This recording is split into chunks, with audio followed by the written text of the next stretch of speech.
The smartest use is when you use it to solve a particular problem for a particular audience by role within the front line, because impact shows up differently based on what you do. You have your store population or your frontline population, you have your leaders of the front line, and then you have the support team behind the scenes, the corporate population.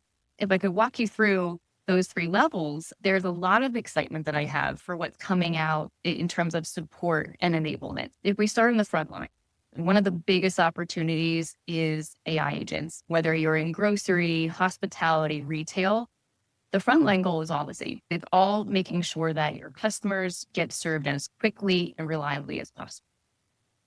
When we augment the frontline worker with an AI agent that surfaces answers and recommendations on demand, they don't have to leave the floor. They don't have to go to a back room. They don't have to dig through a SharePoint. They have it potentially in their hand on a handheld device or a store iPad or a grocery register.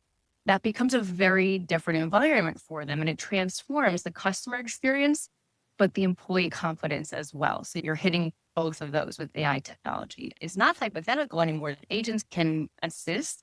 Industry leaders are really proving it. As you look around at Walmart, Starbucks, Target, some of these giants, they rolled out AI agents that are doing just that, supporting their frontline. AI agents at Walmart that you can ask questions like, what aisle is this product in? Or what's my schedule today? So that you're not digging for that information.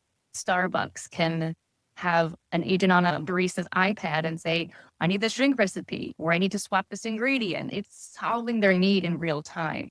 Target's generative AI agent that you can speak to on a handheld device in a Target store allows employees to immediately troubleshoot and access procedures. So you've put the information in their hands and equip them with now the knowledge and capability that they need to meet your customer. And that builds confidence, that builds pride, and of course, drives customer satisfaction on the way.